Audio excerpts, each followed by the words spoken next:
Hello, hello, bonsoir à tous. Oh, mon chien qui se met à aboyer dès le début du live. Bon, on va le voir passer là. Hop, voilà.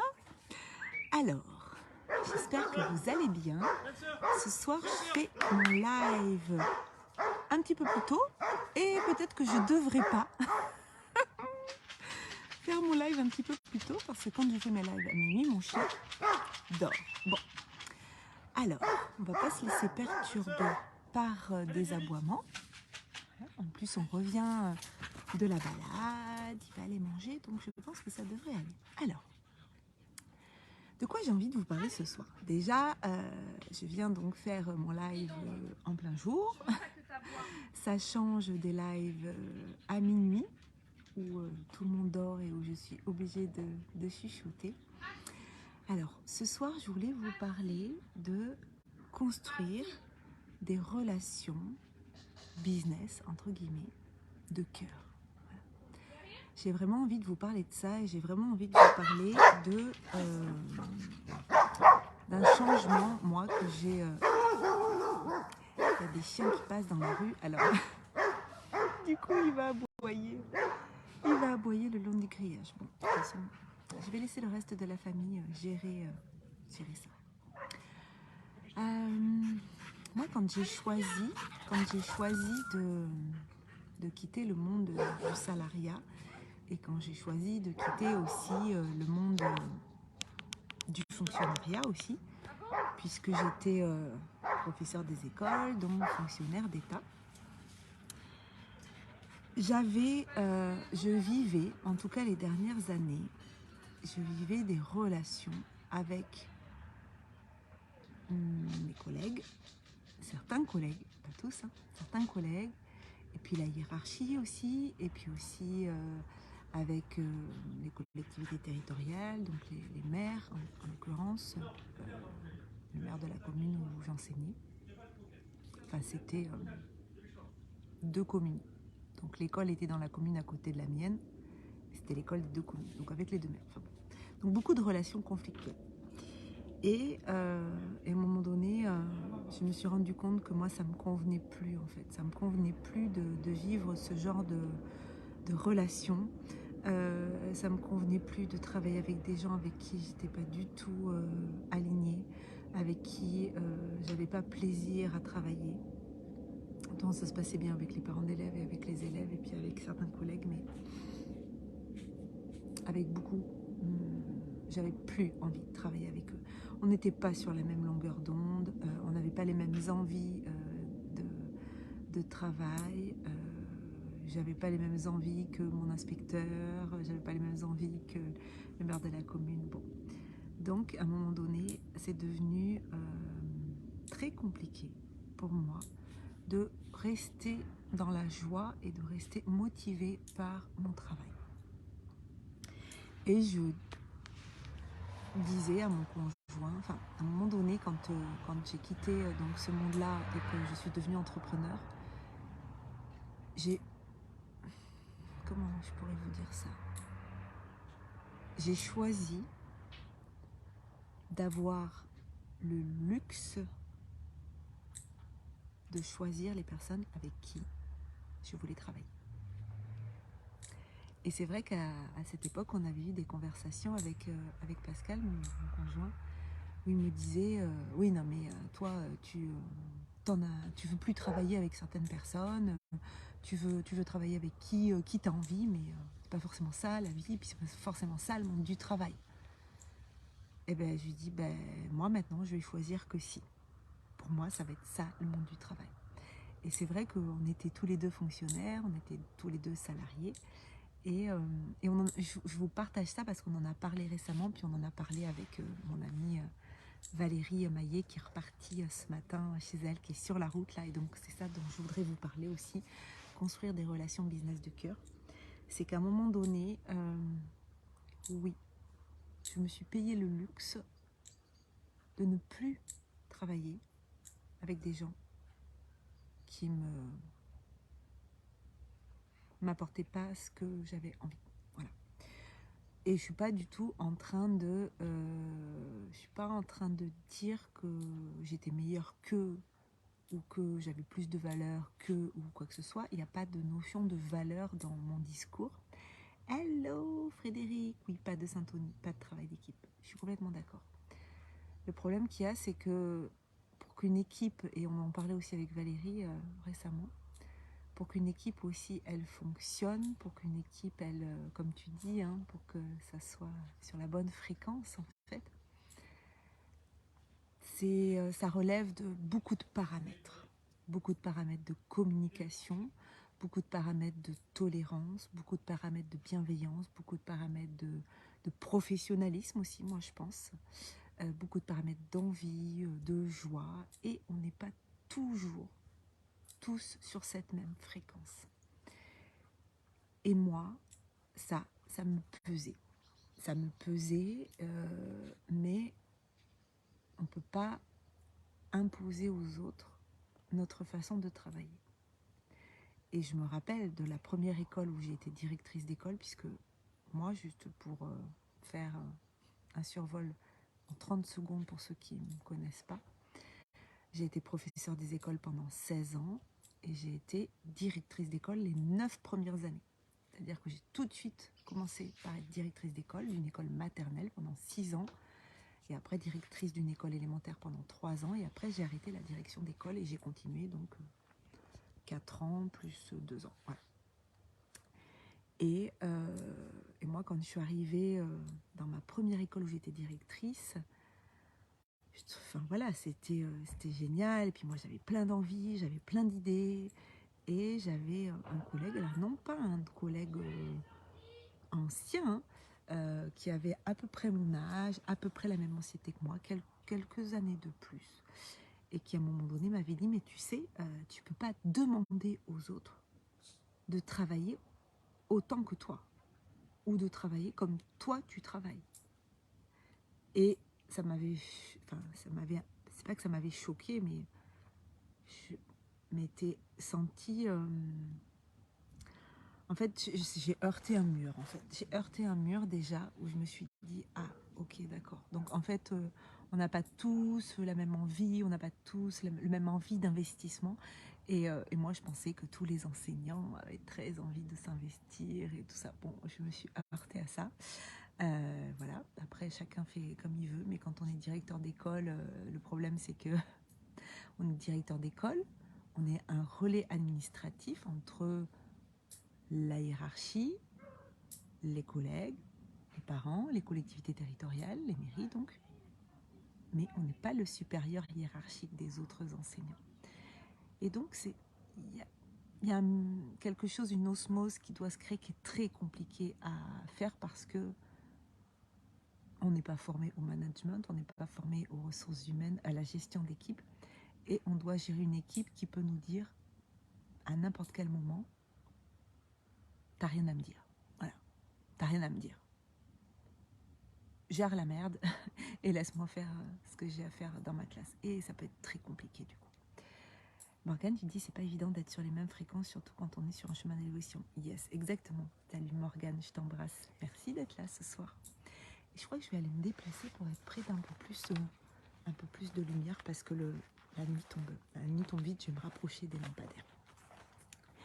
Et donc, c'était très compliqué à un moment donné pour moi d'être très investie dans mon travail et d'être avec des personnes qui n'avaient pas la même envie, voilà, qui n'avaient pas les mêmes envies. Donc je porte aucun jugement, hein, mais juste qui n'avaient pas les mêmes envies. Et quand j'ai quitté le monde, je vais sortir de chez moi, donc je vais essayer de pas me casser la figure parce que je passe par-dessus mon portail, enfin qu'il y a un grillage en fait. Je vais aller me mettre sous le lampadaire là-bas, ça va être sympa. Et donc à un moment donné, je me suis payé le luxe de me dire maintenant, je vais travailler que avec des personnes avec qui j'ai envie de travailler. Et c'est vrai qu'au départ, mon conjoint me disait, ouais, mais tu sais, la vie, c'est pas ça quoi. Ben, ça dépend. Moi en tout cas, j'ai choisi que ma vie professionnelle, ça allait être ça. Et ma vie perso, c'était déjà ça. mais sur ma vie professionnelle, et je me suis offert ce luxe-là. Pourquoi je vous dis ça? Parce que aussi ça nécessite, quand on est salarié, effectivement, on nous impose, mine de rien, on nous impose nos collègues, notre entourage professionnel. Quand on est entrepreneur, on ne nous l'impose pas. C'est nous qui allons choisir. Ça ne veut pas dire que c'est plus simple. Ça ne veut pas dire qu'on ne va pas se tromper. Ça ne veut pas dire qu'on va tout de suite tomber sur les bonnes personnes. Des fois, il va y avoir on va faire des erreurs. C'est pas grave. Ce que je veux juste dire, c'est que c'est pas parce qu'on est entrepreneur que c'est facile. Oui, on va avoir plus de liberté, ça c'est clair, que quand on est salarié. Mais il y a le revers de la médaille. Et le revers de la médaille, c'est la responsabilité. Entrepreneur, la liberté, mais la responsabilité qui va avec, et la responsabilité de tout. La responsabilité de ses projets, de ses actions, de son chiffre d'affaires, de ses échecs, de ses choix de partenariat, de ses choix de collaboration, tout ça. Et moi, c'est vraiment ce que je suis en train de construire aujourd'hui aussi. Et là, donc pour ceux qui ont suivi les lives ces derniers jours, donc samedi dernier, c'était le Festival Connexion, mon premier festival, mon premier événement en présentiel. Et mon amie, donc Valérie Maillet, qui travaille aussi avec moi depuis déjà un petit peu de temps, donc sur la partie événementielle. Après, elle est coach, elle a son activité de coach par ailleurs, mais elle m'assiste voilà, sur certaines parties de mon activité. Et elle a passé quelques jours à la maison. Donc, ils sont arrivés vendredi, puis ils sont repartis ce matin. Et c'était vraiment chouette parce qu'en fait, quand on est entrepreneur, les relations business qu'on va créer, c'est beaucoup plus que ça. C'est beaucoup plus que des relations business. C'est-à-dire, c'est pas juste des collègues. C'est des gens, en tout cas, c'est comme ça que moi je le conçois. Et je dis pas que c'est comme ça qu'il faut faire, et je dis pas que... Mais en tout cas, je vous partage ça. Ce sont vraiment des relations de cœur. C'est-à-dire que on apprend à se connaître, on apprend à découvrir aussi les valeurs de l'autre, parce que pour moi, c'est quelque chose de hyper important. Si je me paye le luxe de choisir les personnes avec qui je travaille, l'idée c'est pas de prendre un clone, c'est pas de prendre quelqu'un qui est exactement comme moi, hein, bien sûr, mais c'est de choisir de travailler avec des gens qui ont suffisamment de valeurs communes avec moi pour que ça matche. Et donc, il n'y a pas juste une notion de compétence, il y a aussi une notion de confiance, une notion de relation qui se crée et qui passe par de la communication et qui passe par de la bienveillance et qui passe aussi par une élévation mutuelle. C'est-à-dire que donc Valérie, je sais que tu es sur la route là, donc peut-être que tu tomberas sur ce live en replay, ou peut-être que tu ne le verras jamais, je ne sais pas, et tout est ok. Donc Valérie, elle travaille entre guillemets avec moi depuis le premier sommet, parce que le premier sommet, elle était là bénévolement. Donc j'ai déjà raconté l'histoire qu'au début je voulais lui demander de bosser avec moi, puis j'ai eu peur de déléguer, donc je lui ai dit non, je vais faire tout toute seule, et puis j'ai eu la Covid juste en plein lancement, et là elle m'a proposé de m'aider bénévolement. Puis ensuite sur le deuxième, c'était pas prévu tout de suite que je lui propose de venir travailler avec moi, et puis bon voilà, les choses ont fait qu'à un moment donné je l'ai appelé au secours, je lui ai dit est-ce que tu peux venir m'aider, et puis là je te paye, voilà, puis on a discuté.